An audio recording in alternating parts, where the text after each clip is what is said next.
గత వైసీపీ ప్రభుత్వం 12 లక్షల కోట్లు అప్పు చేసి ప్రజా జీవితాన్ని భ్రష్టు పట్టించిందన్నారు అన్నమయ్య జిల్లా టీడీపీ అధ్యక్షుడు చామర్తి జగన్మోహన్ రాజు. చంద్రబాబు నాయుడు 100 రోజుల్లో 20 రోజులు విజయవాడ వరదలకు కేటాయించినా ఎక్కడ పాలనకుంటూ పడలేదని హర్షం వ్యక్తం చేశారు.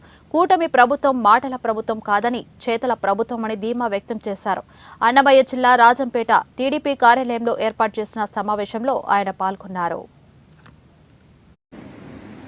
12 లక్షల కోట్లు అప్పు చేసి 1వ తేదీకి జీతాలు కూడా చెల్లించలేనటువంటి పరిస్థితుల్లో చంద్రబాబు నాయుడు గారు ఏం చేయగలరు, ఎలా గట్టించగలరు, ఆయన అనుభవం ఏంటి, ఆయన సామర్థ్యం ఏంటి అని ప్రపంచంలో భారతదేశంలో ఉన్నటువంటి అన్ని రాష్ట్రాల నాయకులు గమనిస్తూ వచ్చారు.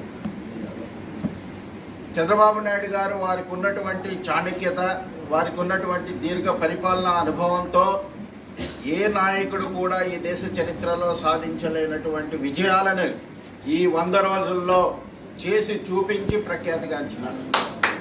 ఈ కూటమి ప్రభుత్వం చేతల ప్రభుత్వం అని ఒక పక్క ప్రజలందరూ కూడా నిరాశతో మా బ్రతుకులు ఏమైపోతాయా, ఇన్ని లక్షల కోట్ల అప్పులు అయిపోయినాయి, ఇన్ని అరాచకాలు అయిపోయినాయి, మా బ్రతుకు తెరువు ఏ విధంగా ఉంటుందా అని మమ్మల్ని ఎక్కించగలిగినటువంటి నాయకుడు చంద్రబాబు నాయుడు గారే అని చెప్పి చరిత్రలో మరుపు రానటువంటి విజయాన్ని కూటమి ప్రభుత్వానికి ఇచ్చారు. దాదాపు 164 సీట్లని కూటమి ప్రభుత్వాన్ని కట్టబెట్టారు.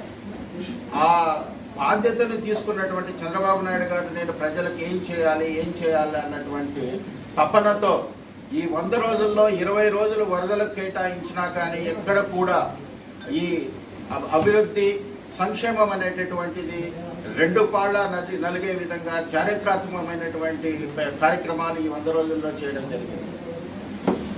ఆ కార్యక్రమాలు కనుక మనం ఒకసారి కనుక గమనించగలిగితే డబ్బులు లేనటువంటి పరిస్థితుల్లో అధికారంలోకి వచ్చిన వెంటనే పేదల బ్రతుకు తెరువులను దృష్టిలో పెట్టుకొని పేదల యొక్క జీవనాధారానికి అన్ని దగ్గరలో కూడా డబ్బులు పెరిగిపోయినాయి, ఎక్కడ ఇబ్బంది పడతారో అనేటువంటి ఉద్దేశంతో ముఖ్యంగా పెన్షన్లని 3000 నుంచి 4000కి చేయడం జరిగింది.